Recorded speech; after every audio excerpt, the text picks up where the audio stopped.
Toc toc.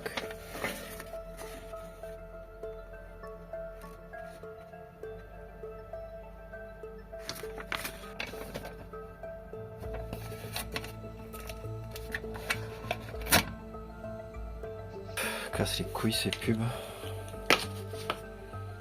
Attends, mais quoi?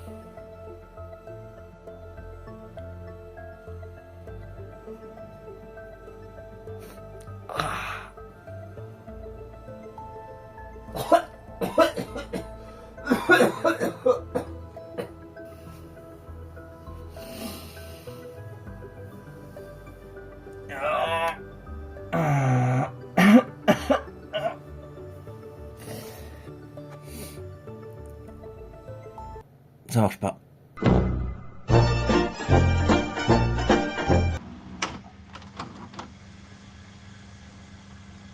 Bonjour, c'est Drawer et aujourd'hui je vais vous parler du film qui a mis Cannes sur le cul l'année dernière. Donc on est en 2024, c'était en 2024, donc c'est pas du tout l'année dernière, c'était en 2024 finalement. J'étais à Cannes pour cette édition et j'ai pu voir The Substance, parce que ouais, je vais parler de The Substance, c'était écrit dans le titre, vous le saviez, puis j'ai fait une intro, au bout d'un moment faut percuter, je viens de me blesser je crois. Donc c'est un film qui va sortir en salle le 6 novembre, c'est ni plus ni moins que le meilleur film de l'année pour moi, d'horreur en tout cas.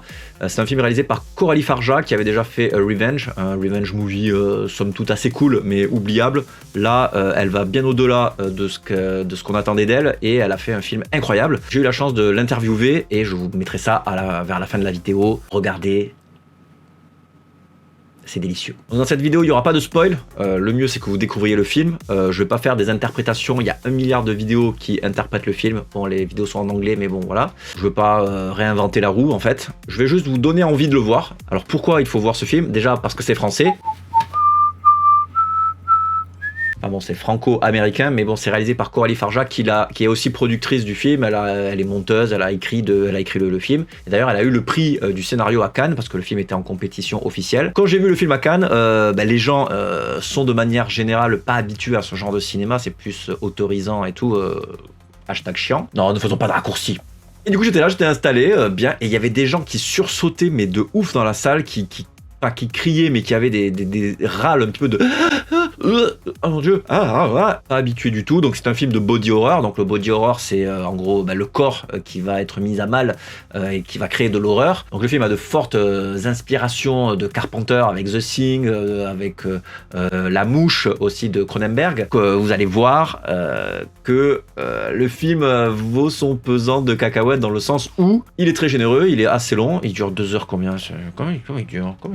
Il dure 2h20, mais on les voit pas passer, honnêtement. Moi j'ai passé un excellent moment. Bon, de quoi ça parle? Il y a qui au casting? Tout ça. Bon, au casting, il y a Demi Moore. Donc Demi Moore qu'on n'avait pas vu depuis longtemps, qui est Demi Moore, qui est la femme fatale des années 80-90. Elle a joué dans Striptease, notamment. Elle a été la femme de Bruce Willis. Elle a aussi été la femme d'Ashton Kutcher. Voilà, et puis bon, ça a fait un petit peu la polémique. Et donc là, elle revient, je pense que... Alors, j'ai pas vu énormément de films avec Demi Moore. Je peux vous dire combien j'en ai vu. J'en ai vu 5. J'ai vu 5 films avec Demi Moore, notamment un récent qui s'appelle Un talent en or massif, là, avec Nicolas Cage. Nul à chier, le film. Ah oui, aussi elle joue dans Ghost, la femme de Patrick. Elle fait de la poterie avec lui, on s'en rappelle. Revenir d'entre les morts pour faire de la poterie, bon, je digresse un petit peu. Nous retrouvons aussi Margaret Qualley, Quality Street, je sais pas comment on dit, Qualley, je sais pas, on s'en fout. Et Margaret Qualley est une actrice qui a joué dans Once Upon a Time in Hollywood de Tarantino, et du coup ça lui a ouvert les portes d'Hollywood. Et après elle a joué dans des films d'un autre réalisateur que j'adore, parce que j'adore Tarantino évidemment, comme tout le monde, je suis un cinéphile totalement banal. Yorgos Lanthimos, qui est un de mes réalisateurs préférés, elle a joué dans Kinds of Kindness et dans Pauvre créature. Cette actrice est formidable, elle est très jolie évidemment, et c'est pour ça qu'elle est prise dans The Substance. Et du coup, de quoi ça parle The Substance? Attends, mais avant de vous dire de quoi ça parle The Substance, il y a aussi un autre acteur que j'aime beaucoup, qui joue le rôle de Dennis Quaid. Dennis Quaid, je dis que je l'aime beaucoup, mais je l'ai vu que dans l'étoffe des héros et dans celui-là, en vrai, donc... Pourquoi je dis que je l'aime beaucoup alors que non? Enfin, en tout cas, dans The Substance, il est vraiment très très bon acteur. Il incarne la misogynie à l'état pur. Et donc c'est un film très féministe. Si vous écoutez les interviews de Coralie Farja, vous en parle. En gros, bon, je vous explique le plot. On va pas s'embrouiller déjà, hein, on s'embrouille pas. Demi Moore travaille sur une chaîne de télé, fait un truc d'aérobic là, tout. Elle est trop vieille. Elle a 50 ans, la pauvre. Dans la vraie vie, elle a 61 ans, hein, mais bon, là, elle a 50 ans. Elle se fait dégager comme une malpropre de la chaîne. Et elle reçoit après, après elle a un petit accident. C'est pas du spoil, là, c'est vraiment le début du film. Et puis elle se dit, ah putain, je suis vieille, j'en ai marre, vie de merde. Vie de merde. Et elle reçoit la substance, donc qui est une petite fiole dans laquelle il y a un liquide qu'il faut s'insérer dans le corps. Et qui, en gros, va lui redonner une jeunesse, une seconde jeunesse. Alors j'ai pas envie de vous dire exactement comment est la seconde jeunesse, mais sa seconde jeunesse, ça va être Margaret, qui voilà. Et puis bon, il y a un système de poulies. Non, je dis n'importe quoi, mais voilà, il y a des règles à respecter pour que la substance fonctionne bien. Évidemment, comme dans tous les films d'horreur, il y a des mauvais choix et ça se passe pas bien. Et ça va se transformer en body horror, c'est-à-dire que le corps va être maltraité et ça parle du vieillissement, comment ça se passe de mal vivre le vieillissement. Moi ça m'a parlé parce que j'ai passé la quarantaine et Coralie Farja disait que elle aussi, quand elle a passé la quarantaine, elle s'approchait de la cinquantaine et tout, et qu'elle se posait beaucoup ces questions. Et puis en plus, elle, c'est une femme, et pour les femmes c'est plus difficile, c'est vrai, qui a beaucoup ce jugement du corps, et puis voilà, tu connais. Enfin, quand je dis tu connais, c'est t'as compris. Et donc Demi Moore se pose la question, suis-je encore bonne à quelque chose? La télé me manque, j'aime mon corps, j'aimerais avoir mon corps de quand j'étais plus jeune. Est-ce que mon corps d'aujourd'hui me satisfait encore? Je ne crois pas. Est-ce que la société me rejette? Oui. Est-ce que la société patriarcale me rejette? Oui, etc., etc. Donc il y a tout ce truc-là qui est hyper intéressant et qui est développé par le prisme du fantastique. Donc le film se passe dans un Hollywood un peu imaginaire, parce que bon, tout est tourné en France, donc ils ont Coralie Farja a essayé de réimaginer un Hollywood comme nous on se l'imagine en fait, donc c'est pas vraiment le vrai, donc c'est plus un truc fantasmé. Il y a tout un rapport aussi à la drogue, parce que la substance c'est un peu comme une drogue finalement, et d'avoir choisi Demi Moore dans ce rôle, c'est un peu tricky, parce que Demi Moore a aussi eu des problèmes de drogue, elle a fait plusieurs cures de désintoxication, et en plus voilà, Demi Moore est touchée directement par le système hollywoodien qui l'a rejetée, parce qu'elle est plus aussi belle et aussi jeune qu'à l'époque, et du coup elle a moins tourné, elle a joué plus dans des films de seconde zone que dans des grands rôles qu'il utilisait pour sa beauté et son côté femme fatale, évidemment. Donc ce film critique beaucoup les apparences, le vieillissement, le rejet de la société par rapport à ça, et la place de la femme dans une industrie qui est vachement masculine et qui est toxique fatalement, comme est la substance qui est elle aussi toxique. Tu vois le lien. Franchement, The Substance est vraiment le meilleur film que j'ai pu voir cette année. Alors je l'ai vu dans de bonnes conditions aussi, mais en tout cas c'est très rare de voir un film qui dure aussi longtemps et qui arrive à happer le spectateur.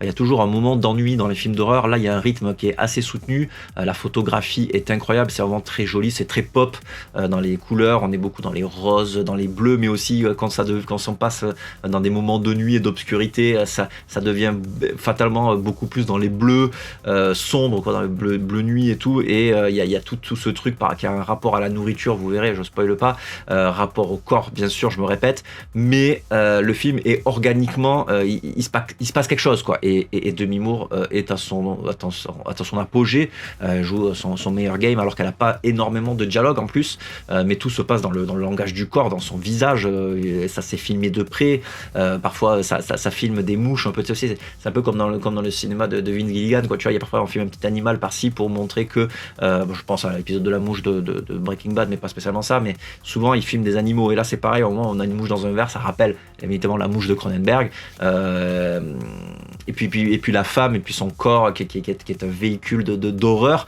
là pareil dans Cronenberg, dans Chromosome et tout, on peut penser à Titane, le body horror, enfin voilà, Julia Ducournau, les réalisatrices françaises sont en forme dernièrement, on a de la chance, et puis j'espère que je vais voir d'autres films de Coralie Farja dans le futur, c'est sûr qu'on en verra d'autres, puisque ce film fait un énorme buzz, il est déjà sorti aux États-Unis sur Mubi je crois, et là il arrive dans nos salles bientôt là, le 6 novembre, donc le 6 novembre allez le voir, je suis pas du tout sponsor pour vous faire la pub, c'est juste que j'ai adoré et que j'ai envie de vous partager ça, ne le manquez pas en salle, c'est la meilleure condition pour le voir, c'est en salle, en VO si possible, et puis voilà.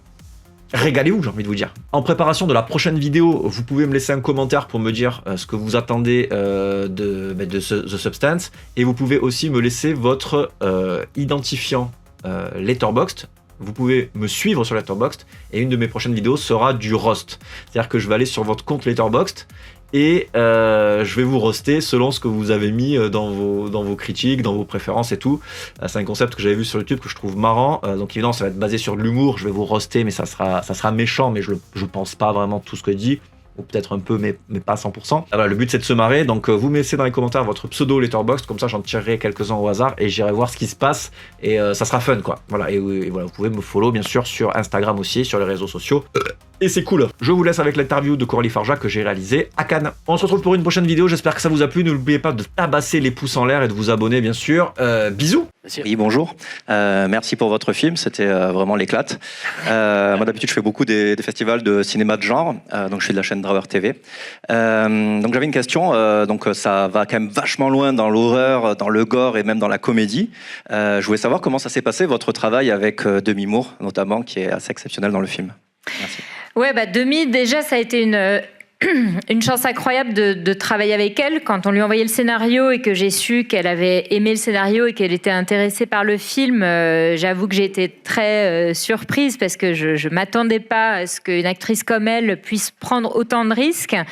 Et après, quand j'ai découvert un petit peu plus son parcours en lisant son autobiographie, quand on s'est rencontrés, j'ai découvert une femme qui a pris beaucoup de risques dans sa vie, qui s'est vraiment construite toute seule à la force du poignet, qui a été très avant-gardiste dans plein de domaines, dans un monde encore très masculin à l'époque. Et en découvrant tout ça, je me suis dit, ok, je pense qu'effectivement, elle peut avoir le courage de venir sur ce film.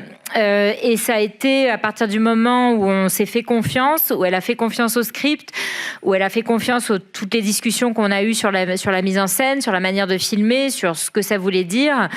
Elle y est allée sans retenue, avec toujours un extrême soin de nourrir son personnage.